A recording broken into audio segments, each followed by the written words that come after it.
Alright, I kind of ended the last video short there. We were done, in case you were wondering. Let me throw a couple more things at you here. Let's go ahead and throw a effects bus, we'll call it, on this mix. Let's say we want to use a reverb and we want to throw some of the snare and toms, etc., over to it.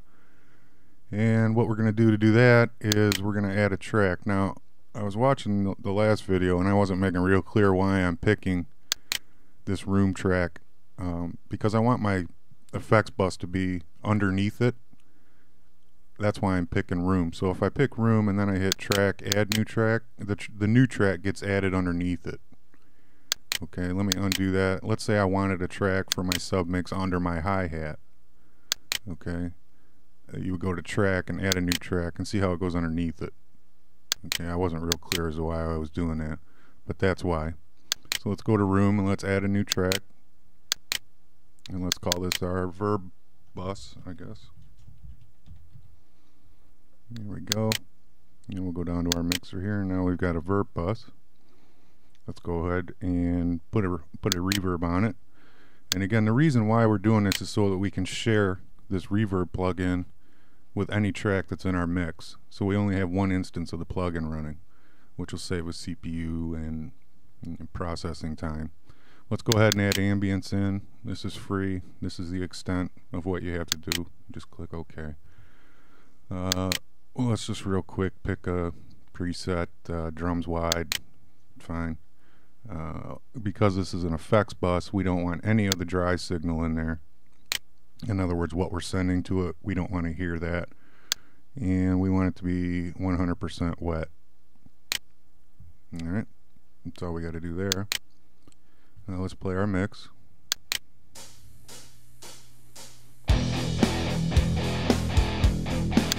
Now let's go ahead and throw our snare top over to our verb bus. So we're going to click the squiggly line, the IO, whatever you want to call it, and we're going to add a new send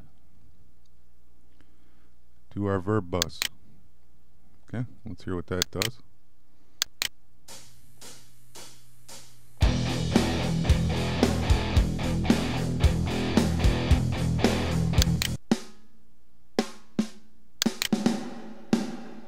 And there's our reverb.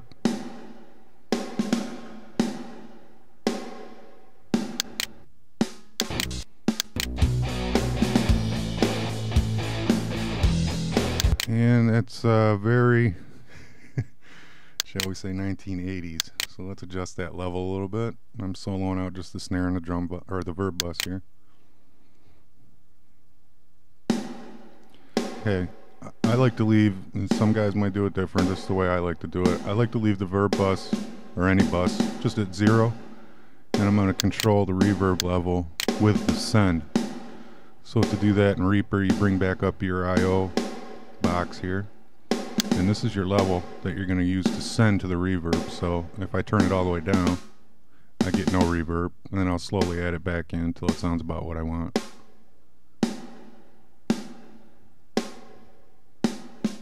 And again, you can go nuts. Take that, capture software.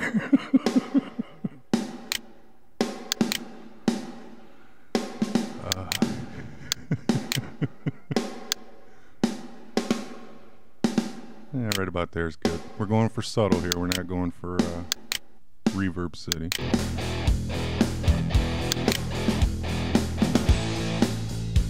Let's go ahead and add the toms in over there, and let's find a spot where we're looping our toms.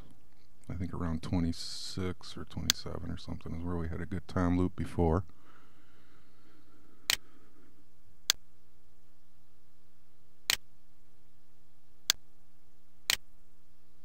Yep, there it is. Let's just loop it from, I don't know, right around here to right around here. Not important right now. Make sure our loop is on. Put our cursor to be somewhere to be around the beginning. Let's hit play.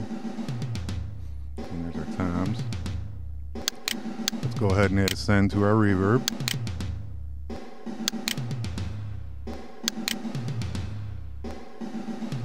It might be a little over the top, so let's turn that down a little bit.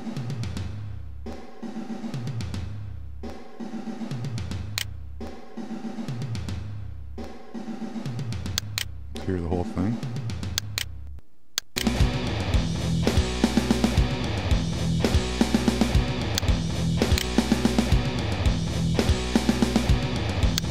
Alright, let's clear out our loop, go back to the beginning here and hear what we got.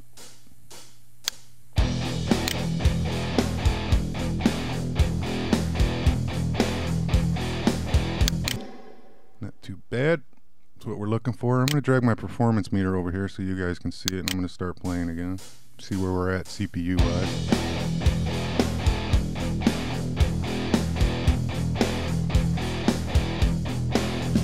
So we're running up around 40% or so, which I've got a fairly hot rodded computer here. Your computer at this point might be crying out for a little bit of mercy.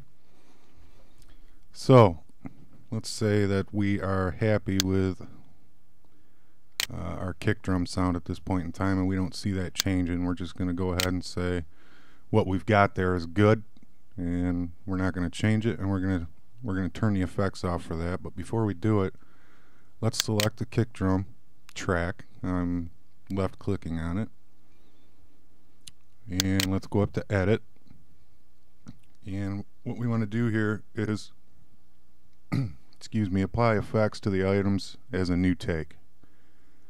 Okay, and let me blow this up so we can see exactly what's going on here. There's our kick. Boom, boom. Alright, let's go back to edit. Let's apply the effects.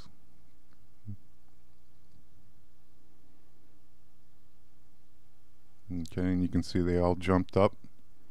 And now we can go to our effects setup. Oh, I'm sorry, I picked the drum mix.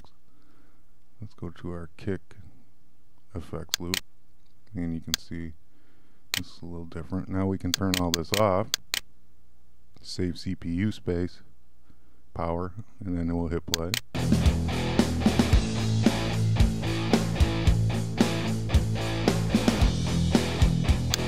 Alright, so that's the kick sound we had with the effects. We wrote the effects, committed them to that track. It did it right in place there, and now we can turn all the effects off that we had on the kick, and we'll free up CPU space. Okay, alright, that's it for now. I'll be back.